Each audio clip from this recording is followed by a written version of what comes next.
Hey everyone, welcome back to the channel. In this video, we're going to see what are the three most important principles of productivity that we can learn from this book, Slow Productivity by Cal Newport. So what is productivity? Focusing on doing a lot within a limited amount of time is productivity. Doing something useful round the clock or looking busy is what we call productivity. Productivity is always measured in the number of widgets that are produced in a given amount of time. And the more widgets that are produced or the more goods that we're able to produce, the more productive that company is, or the more number of hours a person is able to work, the more productive he or she is. And this kind of measuring the productivity in terms of quantity is applicable to people like farmers, factories, industries. But in relation to knowledge workers like writers, philosophers, researchers, or anyone who is doing a desk job, the productivity may not be the same. It cannot be measured in numbers, but we still measure productivity in terms of numbers for knowledge workers in desk jobs using the hours that they work. Just looking busy, but maybe they are not producing meaningful work, or maybe that's not the best quality that they can produce. But we are all resorting to what is called pseudo productivity, which means to use visible activity as the primary means of measuring someone's productivity. And how we measure productivity may not be applicable to the people in the knowledge sector because there is no proper metrics that is defined to measure the productivity for people in the knowledge sector. We think that the more number of hours they work, the more productive they are. The more number of projects that they do in a limited amount of time, the more productive they are. All this is leading to exhaustion and burnout. For example, if a writer writes one book a day, which is highly impossible, but just for the sake of this example, let's consider he's writing one book a day. So he's producing 365 books in a year. Do you think all those books will be able to become bestsellers? Or do you think at least one of them will become a bestseller? Maybe not. He's able to use the time to produce more amount of books, but they may not be of that high quality that they should be. So Cal Newport comes up with a new solution to all this to avoid burnout and also to accomplish meaningful work. That is by using slow productivity. Slow productivity means to make your work to be more meaningful than just making it to look like tasks to be completed. Slow productivity can be used by anyone who has autonomy. That is, they are able to decide what project to work on next or what to do next. If you don't have that kind of autonomy, then this is not for you. And the author mentions great people like Galileo, Jane Austen in this book and how slow productivity benefited them in a lot of ways. Jane Austen, the author of books like Pride and Prejudice, Sense and Sensibility, Emma, Mansfield Park, was known to be productive and used her spare time between chores to scribble notes on small pieces of paper. That is how it was known to the world. This idea was made popular by Jane Austen's nephew in his biography of his aunt much later after she died. But this was a myth. The truth was, Jane Austen grew up on a small working farm in England. They had to do all the work by themselves, milking the cows, tending to the poultry, tending to the cattle, making their own bread, etc. And her father was a rector at a parish, so he started educating a few boys from the parish, and it added to all the work that they already had. But in 1976, her father shut the boys' school, giving her more time to work on her drafts. In 1800, they moved to the town of Bath from Steventon. And she stopped writing completely there because her father was ill and she had to do a lot more work. But in 1809, she moved to Chawton and lived in a cottage there with her mother and her sisters after her father had died. And she literally had no chores to do at all. Then she was writing again, and it was then that she was able to complete all her major books, that is Sense and Sensibility, Pride and Prejudice, Emma and Mansfield Park. So this shows that Austen was not able to be productive creatively when she was busy and her schedule was crammed with all the chores that she had to do. It was only when she was free from all the obligations she was able to complete her best work. This brings us to our first principle. Principle number 1, do fewer things. Strive to reduce your obligations to the point where you can easily imagine accomplishing them with time to spare.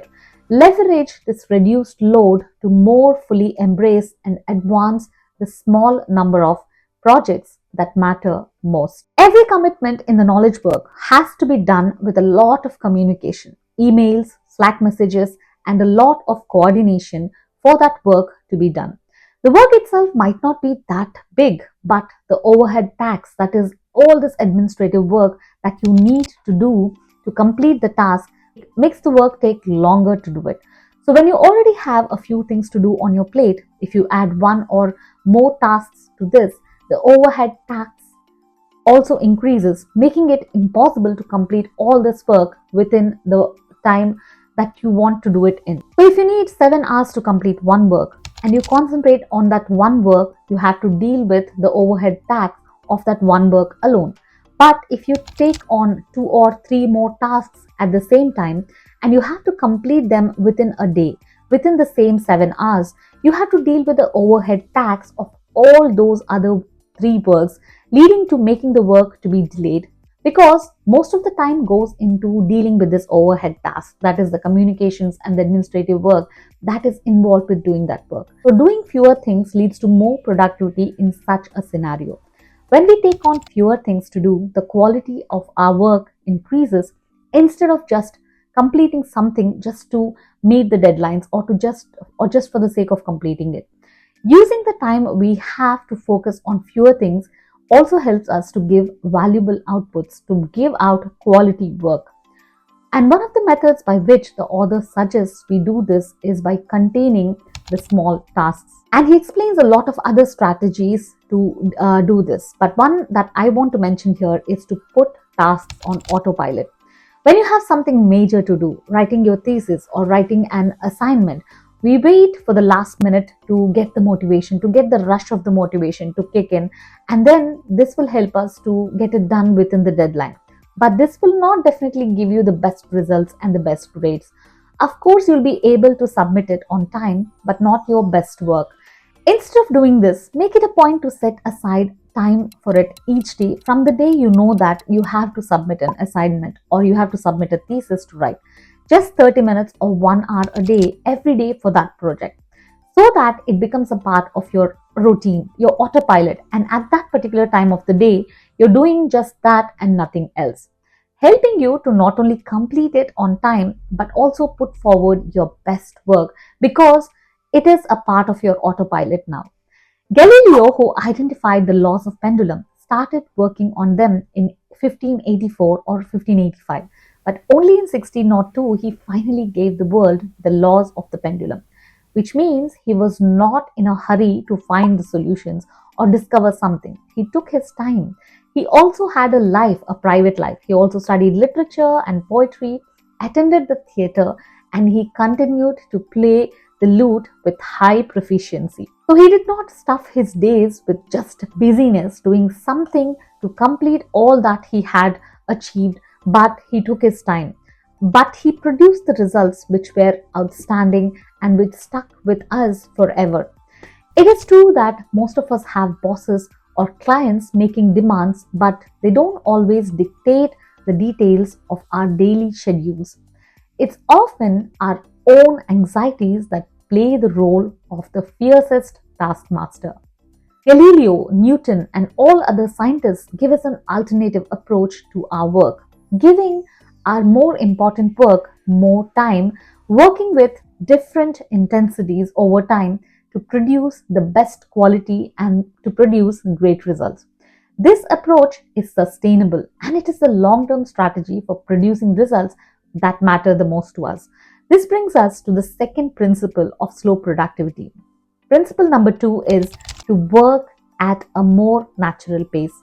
Don't rush your most important work.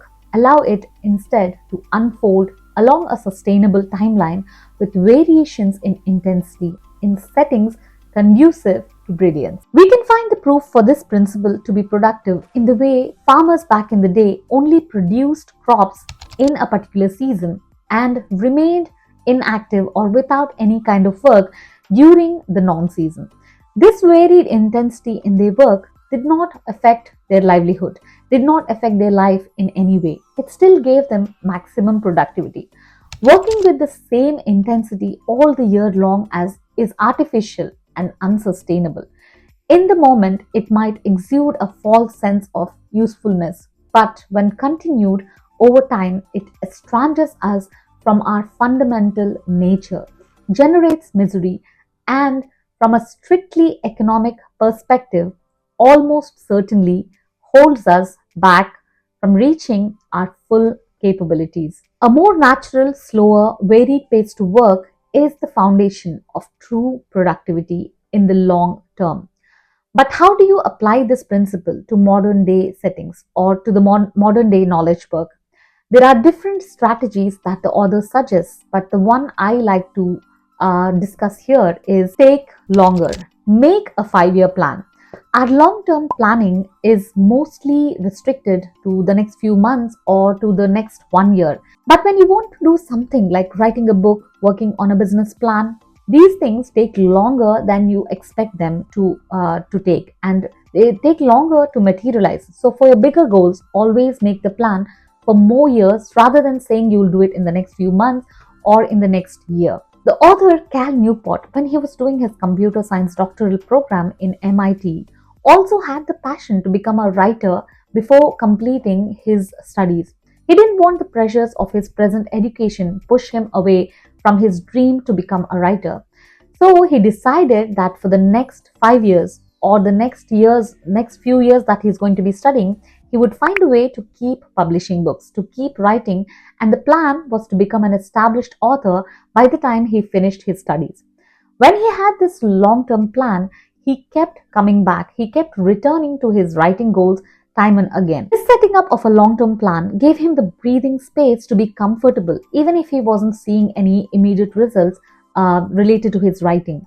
My long-term plan enabled me to embrace this slower development as a writer. The key here in this principle is to keep returning to our goal again and again, whether it is writing or to become good at playing an instrument or writing a blog or growing an online presence, anything. Coming back to it again and again. Keep returning to it, keep doing it, even if you don't see any results. Keep doing it, even if you do it in intervals until you see a remarkable result. Consistency is not just doing it every day, but coming back to things regularly to sharpen your skills until you become the best at whatever you do. And the principle number 3 is to obsess over the quality of what you produce, even if this means missing opportunities in the short term.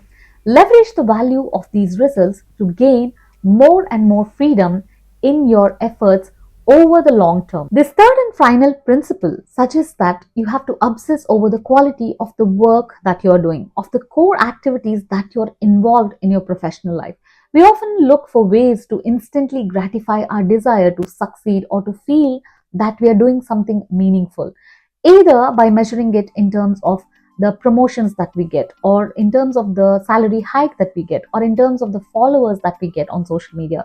This principle focuses on delayed gratification, focusing on the quality of the work we do and not giving in to instant gratification can help us get bigger and long-lasting sustainable results. However, obsessing over quality does not mean you need to become a perfectionist. It does not mean you have to be perfect in everything that you do or try to achieve perfection in everything that you do.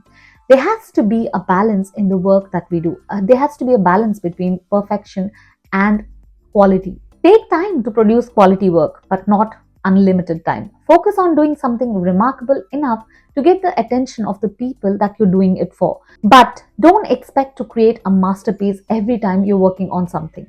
Progress is what matters and not perfectionism. We get caught in the cycle of pseudo productivity, thinking that working more hours is being more productive, working continuously is being more productive. But in knowledge work, especially writers, philosophers, researchers, and all those people doing desk jobs, scientists, now content creators, people with desk jobs, freelancers, solo entrepreneurs, small business owners. These 3 principles of slow productivity will make you the most productive, improve your outcomes in amazing ways. The way we choose to work should not be completely focused on numbers, but it has to be more intentional, more engaging, and more sustainable for the people who are actually doing that work and who are in knowledge work. Because ultimately, what matters is where you end up, not at the speed at which you get there or the number of people you impress with your jittery busyness along the way. If you have managed to watch until here, I hope you get a chance to read this amazing book, The Slow Productivity by Cal Newport, and I wish you the best. And I hope this video motivated you enough to go and read that book and learn the principles of productivity, which can help you slow down and produce your best quality work in return. So I wish you all the best and I hope to see you in this video right here. Until then, you take care.